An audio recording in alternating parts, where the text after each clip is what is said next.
Carl, long wait for 36 overs, then 90 for four. Was that a good session for Hampshire? Yeah, I think so. After winning the toss, obviously want to make inroads. A few balls going down towards third man. Obviously, we're winning that battle on our half of the edge, so probably take 25, maybe even 30 runs off that with runs down there. So yeah, pretty happy. Like I said, 4 wickets in a session there after winning the toss. We can't complain too much. Must be nice to be on the right end of a toss for a change. It is. The last 2 weeks have been a bit tough. Although, to be fair, this is probably the better wicket out of the last three to bat on first. So it's going to be some hard work still tomorrow. I don't think we felt it did as much as it possibly looked like it was going to do. It's a bit slower. Obviously been under covers all day and just a little bit tacky. But as I said, we made some inroads now, and it's up to us to take the remaining 6 as quickly as possible tomorrow. You got in amongst the wickets there, a spell of 3 for 21. Yeah, it's about time, I think. For the first time this season, I probably felt in some decent rhythm. I've been fighting myself a little bit over the last couple of weeks.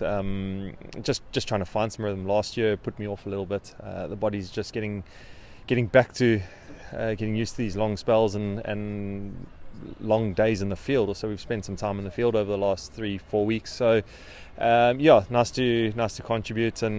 But I think we're back to well. I thought Wheelie probably could have had 3 or 4 himself. He bowled incredibly well this evening, as did Box and Mo. So I think maybe the first time this season, all 4 bowlers actually put in exactly what we're all capable of doing, and hopefully we see the rewards from there. Yeah, it's seen that combination of you and Brad Wheel. I mean, Brad was a bit unlucky just to pick up the 1 wicket, wasn't it? But that seemed to then start a momentum. Yeah, it did. Strangely enough, almost as soon as that lacquer came off the ball, it started to do maybe things a little bit quicker. But as I said, Wheelie was great tonight, and he's been great this whole season, to be honest. Gave him a well-deserved rest last week. He's put in some big efforts for us, so it's great to see him bowling well.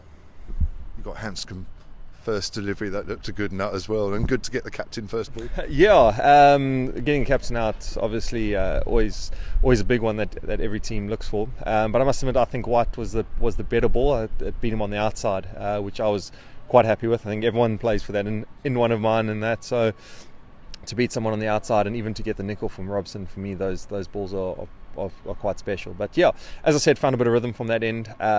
First time I played 4-day cricket here at Lords, played a lot of T20 white ball stuff here, so never really had to negotiate the slope for more than sort of 24 balls or so. Sometimes a bit more with me in white ball cricket. It was nice to find a bit of a rhythm. Quite a little bit unsure with ends, to be quite honest, but eventually just picked the one that had the wind behind me and ran with it. So they're 90 for 4. I know you want to get them out as quickly as possible and for as low as possible. What's realistic total on that pitch that you'd be happy with? I think anything under 200. As we said, now we don't want to get too complacent. That we've sort of, done the hard work almost halfway this evening, and maybe let a few leak tomorrow that we probably shouldn't have. Maybe settle for 220. I think we're going to come out with some intent for anything around 180 in that ballpark. I think we would have done pretty well.